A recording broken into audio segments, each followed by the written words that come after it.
باش تعشقوه. راهو عشق الكريم ذا بالحق عشق مش نورمال.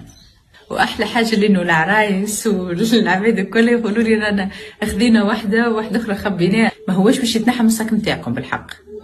بالطبيعه اورغافلام معروفين لانهم هما يستخدموا في البرودوي نتاعهم حليب الناقه اللي هو انثى الجمل وحليب الاتان اللي هي انثى الحمار. تنجموا تدخلوا وتشوفوا بالضبط شنو هو الفوائد نتاعهم. مي ريحته مش نورمال ويرطب مش نورمال. هيك كيفاش شوفوا، لا هي ثقيله ولا هي خفيفه. ويغذي البشره بالحق.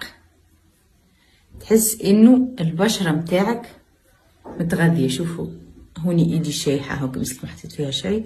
هوني تحسوا كيفاش البومطه ريحته تضرب مش نورمال. مش الريحه بالحق تناسب